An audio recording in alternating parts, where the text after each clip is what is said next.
Today we're making beef stew. I buy one big piece of chuck roast, boneless, the best tasting stew you'll ever have. And now I'm going to cut it, and with the parts that I cannot use in the stew, I'm going to throw it in this pot over here that has 2 quarts of water, and that'll be the gravy. I don't like just plain water for gravy. So here's this beautiful, beautiful piece of meat. All I need is to cut myself and bleed all over the place, but I don't think I will. Okay, now I've got to cut it first, right in the middle. I'm going to make my own beef stew. You gotta be pot butcher too, so you know what you're doing. When I was a little girl, my mother used to take me to the store, put me in the freezer and show me what meats were good and what weren't. Like I learned anything? I don't think so. Okay.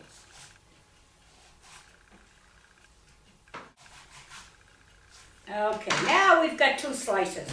I'm going to dissect this, put all the fat that won't go in the beef stew in that pot with spices, boil it, make it into the broth that we're going to cook our stew in, instead of using just plain water.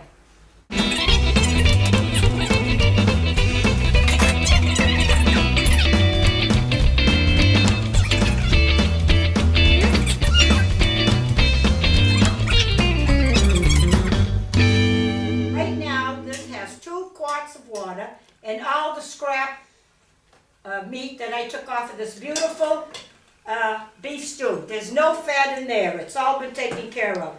That's a...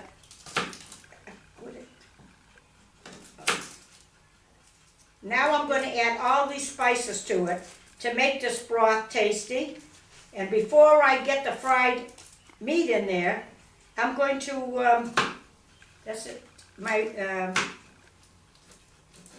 I'm going to strain it and get all the peppercorns and things out of there and make a nice fresh broth. This is garlic that I'm putting in for taste.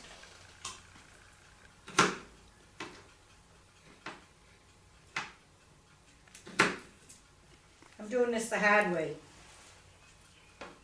Okay, here's the garlic. Now I'm going to put onion, just any old amount, just for taste.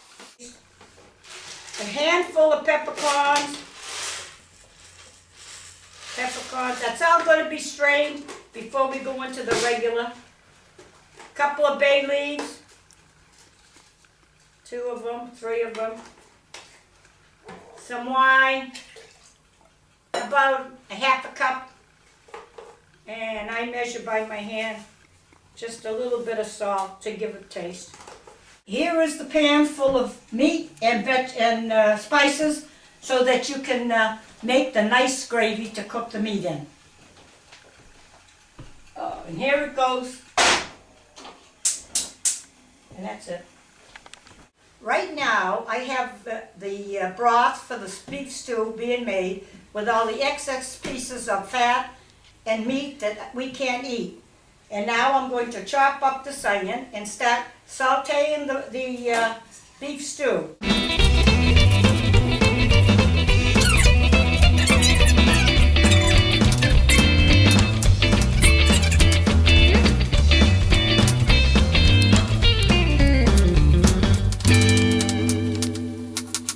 Right now I've chopped up the onions that I'm going to put in the fry pan to saute with my meat when I'm ready. I'm going to show you how to peel a carrot, and I'm peeling this potato so that I can grate it into the broth, and that's what thickens it up and makes a beautiful, thick gravy. So here's what I do for my potato. I don't know, some people say you shouldn't go towards you. This is the only way I know how to peel a potato. And it goes fast, fast, fast. And then you weed it. Like, take all these little spots out. This looks like Mr. Potato Head before you put a nose on him.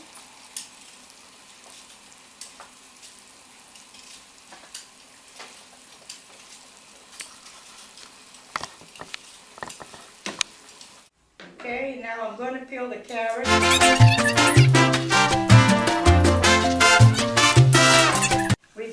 carrots and potatoes all ready to go into the stew. And right here, I'm going to grate this so it'll be ready also.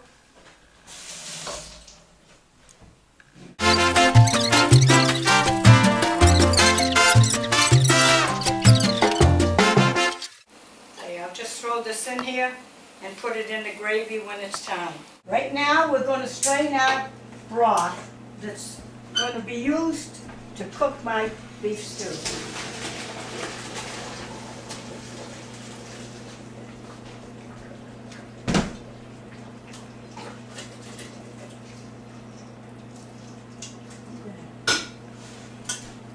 I don't want to have any accidents.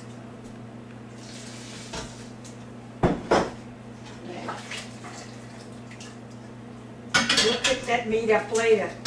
Make puppy food.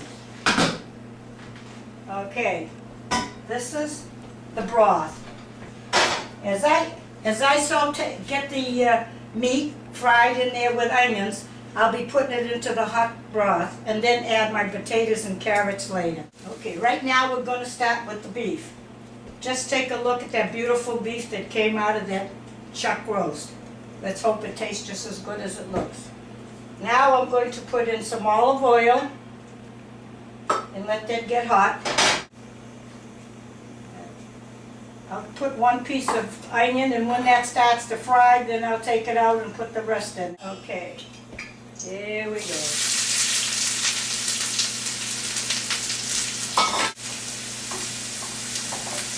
As soon as this starts to caramelize, I'm going to put the meat in there. Okay, I'm going to do a little at a time so that it all gets.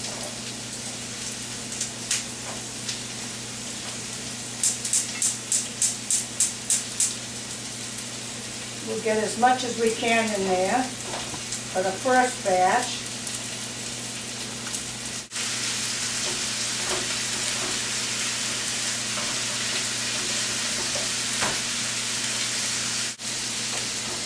Now, onions, meat, all go into this broth. All the onions.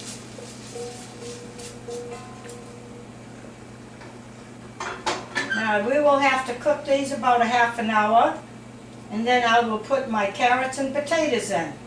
Okay, here comes the end now. We're going to put our potatoes and carrots into the pot and let them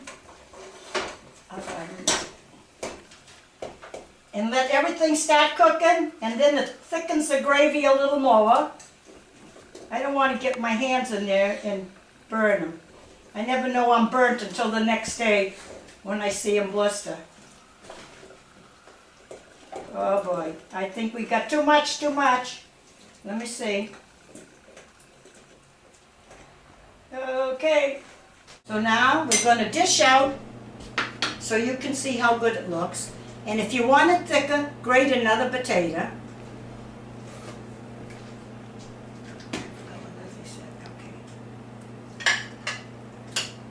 This could use a more potato. So here we are. Your meat, your carrots, your potato, lots of gravy. Go out and get yourself a Portuguese or Greek or Italian, any kind of a nice ethnic bread, and start dunking it. If you have enjoyed these recipes, you can go to cookingwithdorisb.com if you want to order this beautiful cookbook put together by me and my daughter Leslie. And there's a DVD with everything on there, what to buy, what not to buy, and every kind of cooking ingredients.